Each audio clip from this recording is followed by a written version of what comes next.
Bonjour à tous, bienvenue sur la chaîne L'Atelier Mystique. Donc aujourd'hui j'avais envie de vous faire un tirage pour accompagner cet équinoxe de printemps qui a débuté donc hier le 20 mars. Et puis je voulais aussi vous dire, si vous voulez me contacter pour des soins énergétiques ou des guidances personnalisées, n'hésitez pas, vous avez mes coordonnées dans le descriptif. Voilà, allez, on y va. Donc avec l'oracle, l'énergie céleste, quelles sont justement les énergies qui nous accompagnent pour cet équinoxe de printemps.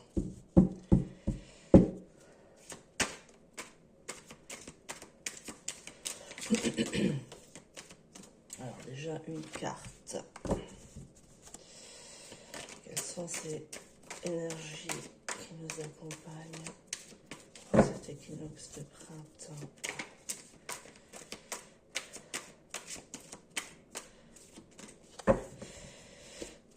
N'hésitez pas à mettre un pouce, commentaire, pour me dire si le tirage vous a plu, vous a parlé, qu'est-ce que ça vous a fait. N'hésitez surtout pas.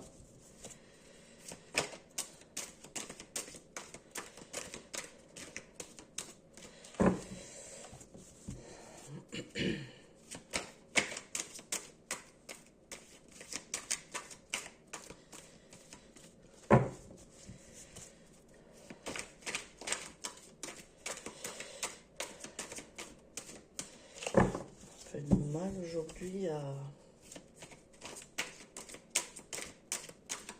à se réveiller, à vouloir parler avec notre carte, plusieurs cartes.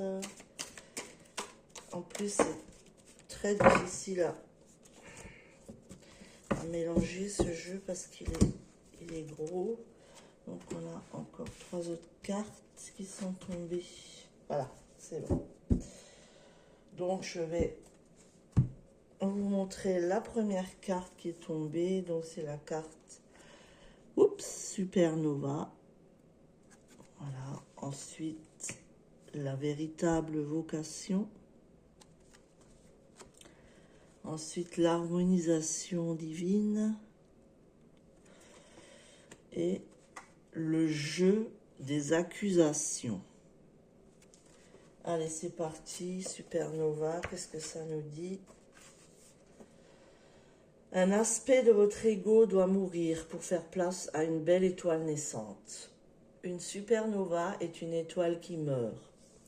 Tout comme une supernova, vous vous libérez de turbulences et d'énergie accumulée, prête à être transmutée en lumière et en amour.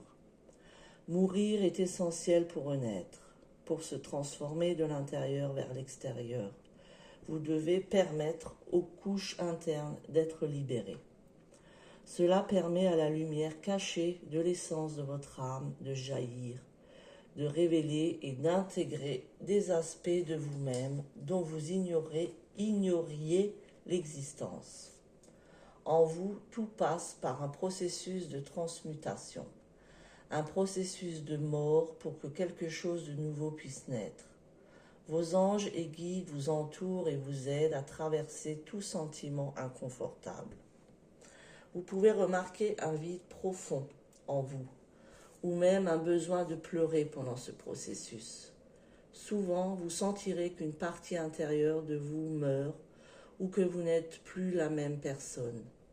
Une fois ce processus terminé, vous serez prêt à entrer dans une toute nouvelle ère, essentiellement un tout nouveau vous.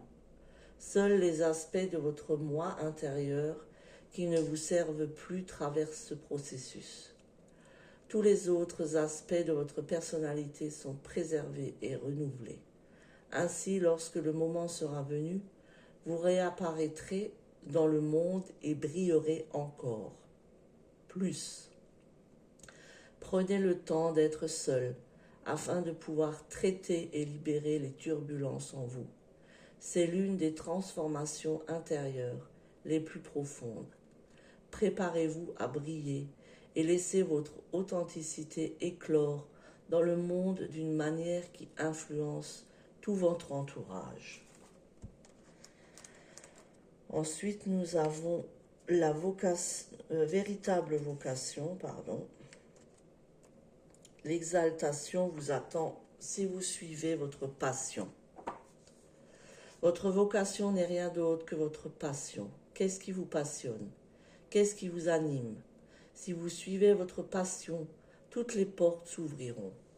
Le chemin qui vous attend pourrait créer des confusions en vous, parce que votre obligation de survivre vous domine et vous ignorez ce qui vous anime vraiment.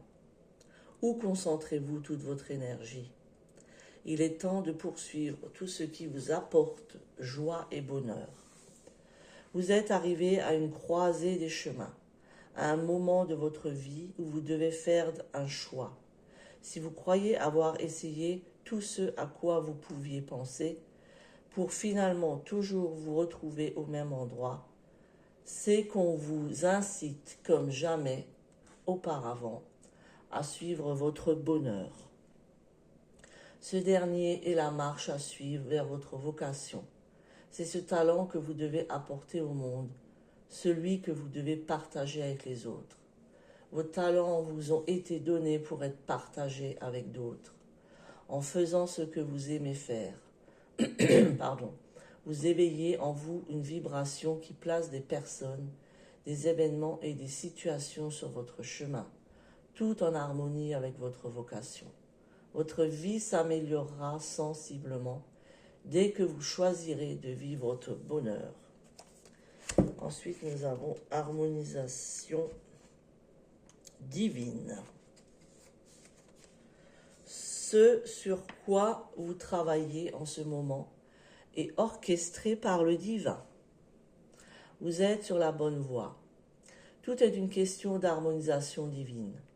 Parfois, vous vous demandez si vous suivez le bon chemin parce que vous avez l'impression de stagner. Indépendamment de ce que vous voyez avec vos yeux physiques, ce qui se passe sur un plan spirituel est parfaitement en harmonie avec le résultat que vous attendez. Votre foi est mise à l'épreuve et il est temps pour vous de renforcer votre détermination. Lorsque vous avez entrepris ce voyage, vous saviez très bien que c'était la bonne voie. Vous avez reçu des conseils directement du divin. Ne les sous-estimez pas. Continuez plutôt à vous concentrer sur votre vision en étant fermement convaincu que tout se déroulera selon la synchronisation divine. Il s'agit d'un signe venu d'en haut, vous informant que tout s'assemble parfaitement, indépendamment de l'avancée des événements sur le plan physique. Développez votre conscience et libérez-vous du besoin de connaître tous les détails. Vos difficultés actuelles font également partie du processus d'expansion, afin que tout puisse se réorganiser pour votre plus grand bien. Vous êtes assurément sur la bonne voie et tout se déroule exactement comme il se doit. La synchronisation divine est parfaitement à l'œuvre. À présent, vous n'avez plus qu'à faire preuve de patience, de foi, de confiance en vous et dans les conseils que vous avez reçus. Ensuite, nous avons le 27, le jeu des accusations. Il est temps d'assumer la responsabilité de la vie que vous créez. Accuser les autres est un jeu contre-productif envers nous-mêmes, qui s'actionne lorsque nous refusons d'assumer la responsabilité de la direction que prend notre vie. La solution à votre problème repose sur la compréhension du rôle que vous jouez dans votre situation actuelle. Lorsque vous continuez à accuser les autres pour vos problèmes, vous leur donnez essentiellement toutes les possibilités d'améliorer votre vie. Si vous leur donnez ce pouvoir, vous vous sentirez impuissant, désarmé et vaincu. En réalité, vous pouvez améliorer votre vie en assumant la responsabilité de vos choix sur le moment. De quoi accusez-vous les autres? De vos difficultés financières? D'un manque de temps libre? De progrès ou d'harmonie? En changeant votre perspective et en passant de l'accusation à l'amour, vous commencerez à voir que personne ne vous bloque. Personne ne vous barre la route et personne d'autre n'est en tort concernant votre situation actuelle. Aussi, cette carte vous invite à cesser de vous en vouloir. Personne n'est en tort. S'en vouloir à soi-même et aux autres maintient le courant d'énergie dans la même direction. Assumez la responsabilité de vos choix, ainsi que la direction de votre vie, et cessez d'accuser tous ceux qui sont impliqués. Ainsi, vous commencerez à faire des choix différents qui vous orienteront vers une nouvelle voie. Demandez-vous, pourquoi est-ce que j'accuse les autres de mes problèmes? De quelle manière est-ce que je refuse d'assumer la responsabilité de la vie que je crée? Lorsque vous cesserez de vous accuser vous-même et les autres, vous commencerez à voir que le pouvoir de changer votre vie a toujours été entre vos mains. Voilà, de très très très beaux messages. Je vous dis à très bientôt. Portez-vous bien.